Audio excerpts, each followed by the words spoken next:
We were just talking to Tom Friedman about, I think one of the things he wants us to do is make sure that we spend this as effectively and efficiently as we can, because that's the environment that we're in right now. So just a couple of ideas in terms of the grid and trying to improve it. One of the initiatives, and I'm sure you had something to do with it, is to decarbonize the grid by 2035, which means you're going to need a lot of clean energy loaded onto the grid, which the Journal points out 20 gigawatts of high-capacity power lines need to be built between California and Texas. And that's a similar initiative was blocked by environmentalists from Canada to the Northeast for hydropower. Is there going to be an issue trying to, the same people that want to go green, there's a lot of regulations in trying to actually affect it. How will you handle that?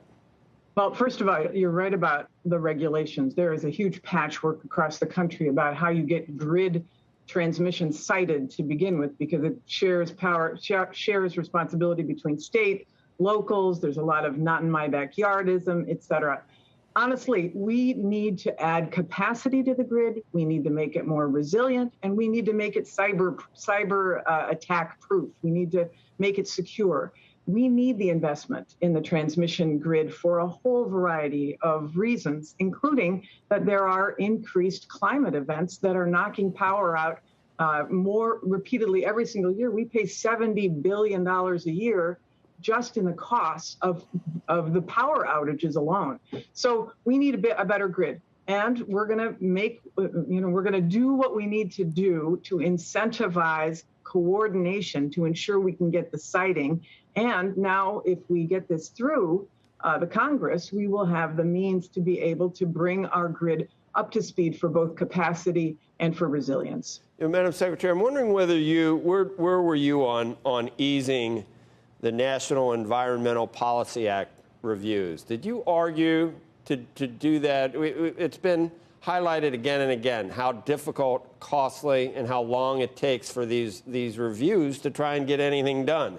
And Democrats refuse to allow that. And I mean, are you okay with how cumbersome it is? These things you want to do.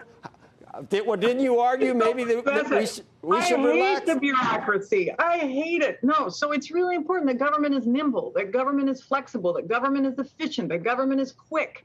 And that's true all the way through. So I think we need to do, and we are doing internally, sort of a value stream mapping process. Where are the areas of redundancy? What is taking us so long? Can we collapse permitting times? Can we have reciprocity? So yeah, we need to speed things up. And that's part of what can be incentivized, both at the state and local level as well as the federal level. Because there's, as I say, that we have a patchwork. This is what America is. It's the beautiful part of America, but it also means that there are overlapping jurisdictions that need to coordinate better to streamline more so that it's more efficient. It's been pointed out that trying to transition our economy to electric vehicles, at this point, they're not as economically, it's not as easy to run one as it is to do the existing structure that we have. You obviously do not have an EV. I have had an electric vehicle now for 6 years. Now, I lease it,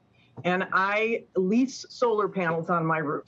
And it is, I drive a Chevy Bolt. It is the best car I have ever had. But it still needs subsidies. It still needs subsidies from the government to make it economically feasible. Well, here's what I would say on this. This is a great question because of the investments we've made in research and development. The Department of Energy oversees 17 national labs, and a lot of them are working on bringing down costs, right? And the private sector obviously teamed on this. The cost of the battery, which is the biggest expense in an electric vehicle, has dropped 90% since 2010, and it's going to continue to drop. So you're going to see a point where the actual upfront cost of the EV, of the electric vehicle, is the same price as a traditional vehicle. You're seeing it now. I mean, you're seeing obviously much lower entrance into the market. It's what GM, it's what Ford, it's what Tesla is working on. And on top of that, the savings that you have from plugging in versus gassing up is enormous. It's $600 a year for your average citizen. So it is a much better alternative, and people will start to see that more and more. You're right in that the uptake hasn't been as great because the infrastructure across the country hasn't been there, and that's part of what this American Jobs Plan is seeking to resolve.